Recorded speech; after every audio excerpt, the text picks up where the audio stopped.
다윗이 우리아를 죽이고 밧세바를 취했을 때 하나님께서는 선지자 나단을 그에게로 보내셨습니다.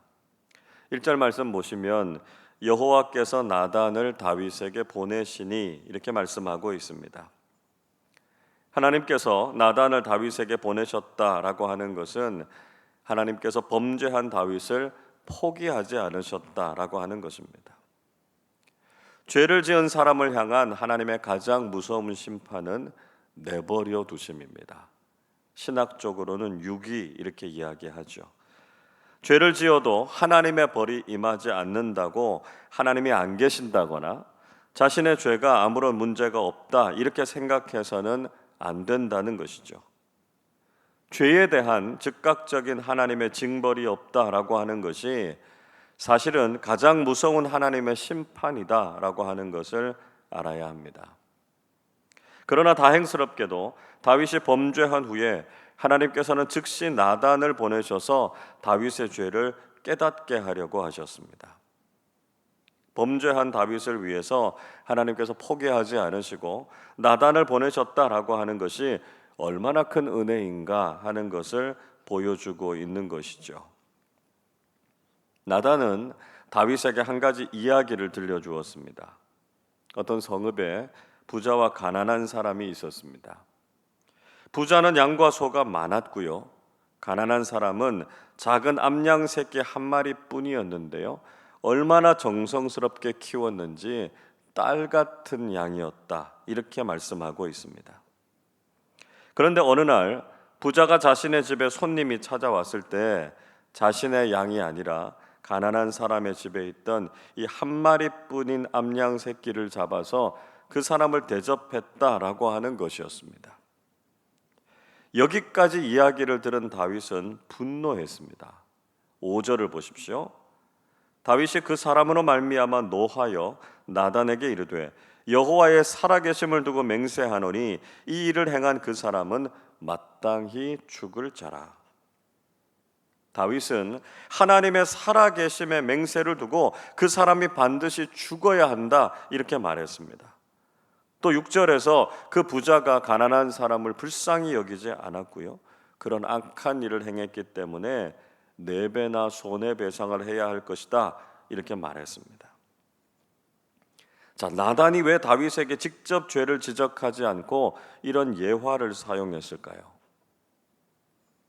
그 이유는 다윗으로 하여금 자신의 죄를 객관적으로 보게 하기 위해서였습니다. 사람들은 흔히 자신의 잘못을 객관화해서 보지 못하는 경우가 많지요. 다른 사람들을 비판하는 기준과 자신의 잘못을 보는 기준이 서로 다른 경우가 많습니다. 그래서 흔히 우리가 내로남불이라고 하는 이야기 하지 않습니까? 다른 사람들의 잘못에 대해서는 엄격한 잣대로 비난하면서도 자신의 문제에 대해서는 관대하게 대하는 경우가 많습니다.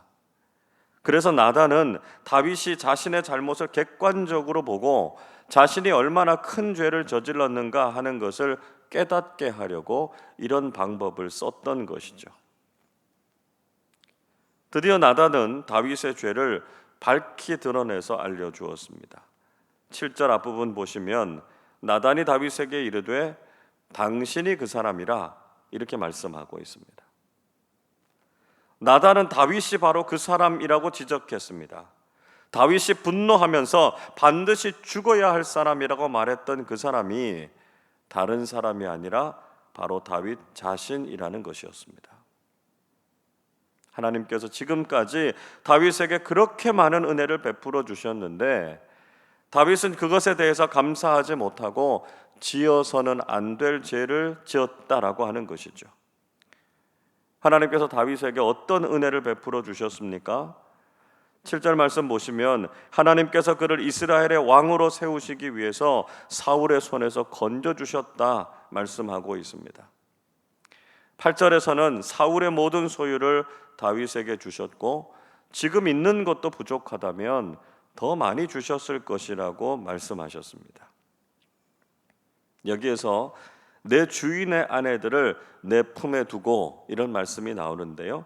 이 말씀이 잘 이해가 되지 않을 수 있습니다.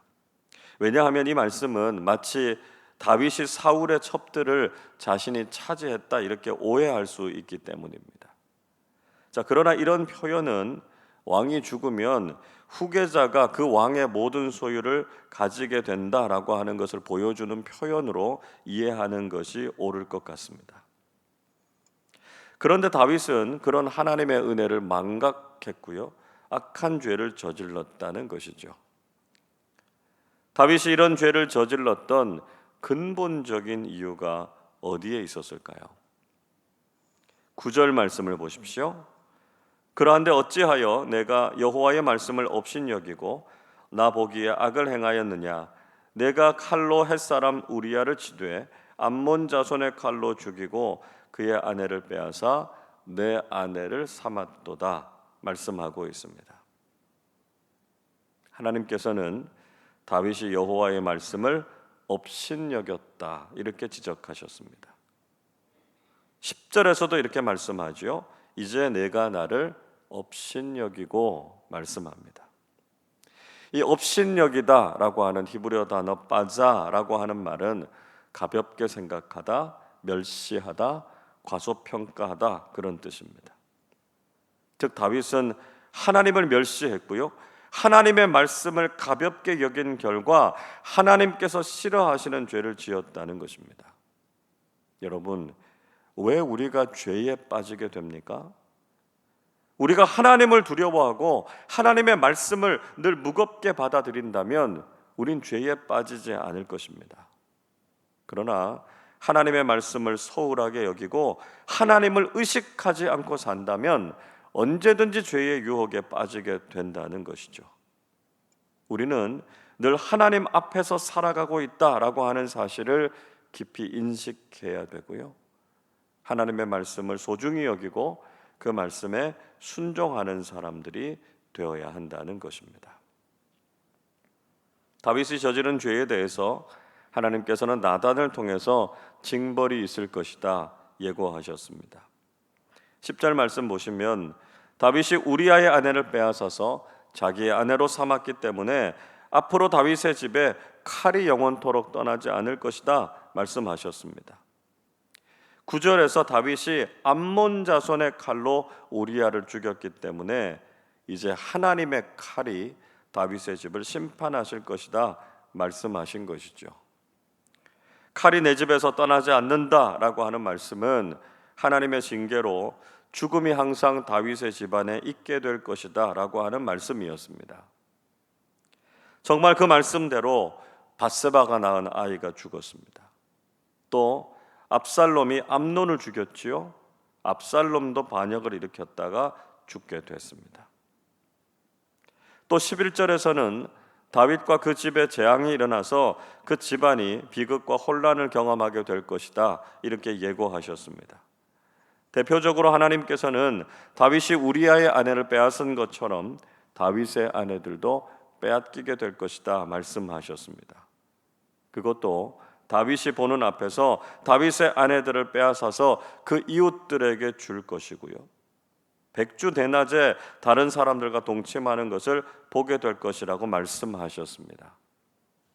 이런 징벌은 다윗의 아들인 압살롬이 반역을 일으켰을 때 현실로 나타나게 됐습니다.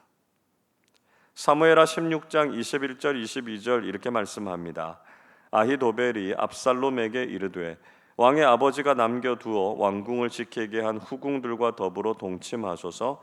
그리하면 왕께서 왕의 아버지가 미워하는 바 됨을 온 이스라엘이 들으리니 왕과 함께 있는 모든 사람의 힘이 더욱 강하여지리이다 하니라. 이에 사람들이 압살롬을 위하여 옥상에 장막을 치니 압살롬이 온 이스라엘 무리의 눈 앞에서 그 아버지의 후궁들과 더불어 동침하니라 말씀합니다.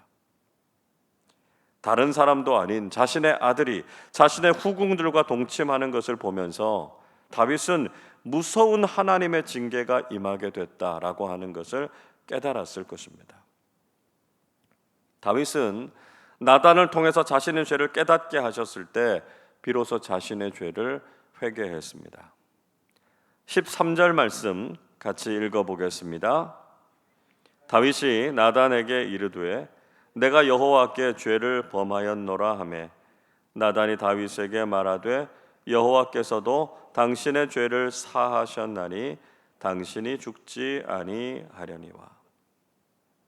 다윗은 자신이 하나님께 범죄했다고 나단에게 고백했습니다. 그 말을 듣고 나단은 하나님께서 다윗의 죄를 사해 주셨다 이렇게 선언해 주었습니다. 우리는 여기에서 하나님의 긍휼하심과 자비하심을 깨닫게 됩니다. 하나님께서는 회개하는 자에게 용서의 은혜를 베풀어 주신다는 것이죠. 여러분, 우리가 죄를 지어서 천국에 가지 못하는 것이 아니고요, 우리가 회개하지 않아서 천국에 가지 못한다라고 하는 사실을 깨달아야 합니다. 우리는 반드시 이 죄의 문제를 해결해야 합니다. 우리가 죄를 짓지 않는 것이 최선이지만 우리가 죄인의 본성을 가지고 있어서 죄의 유혹에 넘어갈 수 있다는 것이죠. 그렇더라도 우리가 즉각적으로 하나님께로 돌이키고 회개하면 하나님께서는 용서하시고 우리의 죄를 씻어주시는 분이 되십니다. 동시에 우리가 반드시 기억해야 하는 것은 하나님께서는 죄는 용서하시지만 벌은 반드시 내리신다는 것입니다. 하나님께서 다윗의 죄를 용서하셨고요, 다윗을 죽이지 않으셨습니다. 그러나 다윗이 낳을 아기가 죽을 것이다 말씀하셨죠. 다윗이 죄를 지어서 원수들이 비방할 거리를 만들었기 때문에 그에 대한 대가를 치러야 한다 이렇게 말씀하셨습니다. 죄를 용서받았다고 해서 벌도 다 사라지는 것은 아니라는 것이죠. 그래서 우리는 죄에 대한 대가가 이렇게 무섭다라고 하는 것을 알고 죄를 짓지 않는 것이 참 중요하다라고 하는 것을 깨달아야 합니다. 여러분, 우리가 하나님 앞에서 바르고 정결하게 살아가는 것이 가장 좋은 길이다라고 하는 것을 잊지 마시기를 바랍니다. 그러나 혹시 우리가 하나님 앞에 죄를 지었다면 즉각적으로 회개할 수 있어야 합니다. 하나님께서는 기꺼이 우리의 죄를 용서해 주시는 분이심을 깨닫고 하나님 앞에서 죄를 고백하는 사람들이 되어야 합니다. 그러나 죄를 용서받았다고 해서 벌도 사라지는 것은 아니라는 것이죠. 죄의 결과가 얼마나 무서운 대가를 치르게 되는가 하는 것을 두려워하면서 하나님 앞에서 올바른 삶을 살아가는 사람들이 되시기를 바랍니다. 오늘도 우리의 죄를 회개할 뿐만 아니라 하나님의 말씀을 무겁게 여기고 그 말씀에 순종하는 삶을 살아서 하나님 앞에서 의롭고 복된 인생을 살아가시기를 주님의 이름으로 축원합니다. 기도하겠습니다. 자비와 긍휼이 풍성하신 하나님 아버지, 어찌할 수 없는 죄인인 저희들을 용서해 주시고 다시 하나님의 자녀로 살아갈 수 있도록 기회를 주심에 감사를 드립니다. 이제는 하나님의 말씀을 무겁고 진지하게 잘 받아들이게 하셔서 오직 말씀에 순종하여 바르고 정직한 삶을 살게 하여 주옵소서. 혹시 하나님 앞에서 지은 죄가 생각날 때 즉시 회개하게 하셔서 죄사함의 은총을 경험하는 우리 모두 되게 하여 주옵소서. 우리 앞에 도사리고 있는 죄의 유혹을 뿌리치게 하시고 성경님 안에서 죄를 다스리는 정결한 그리스도인의 삶을 살게 해 주옵소서. 우리 자신과 가정, 삶의 자리에서 그리스도인다운 거룩함을 실천하게 하시고 날마다 말씀을 묵상하면서 하나님의 뜻을 따라 행하는 사람들이 되게 하여 주시옵소서. 오늘도 성령님께서 저희들의 삶을 인도하셔서 죄를 멀리하고 하나님께서 기뻐하시는 선한 일들을 적극적으로 행하면서 살아가는 믿음의 사람들이 되게 하여 주시옵소서.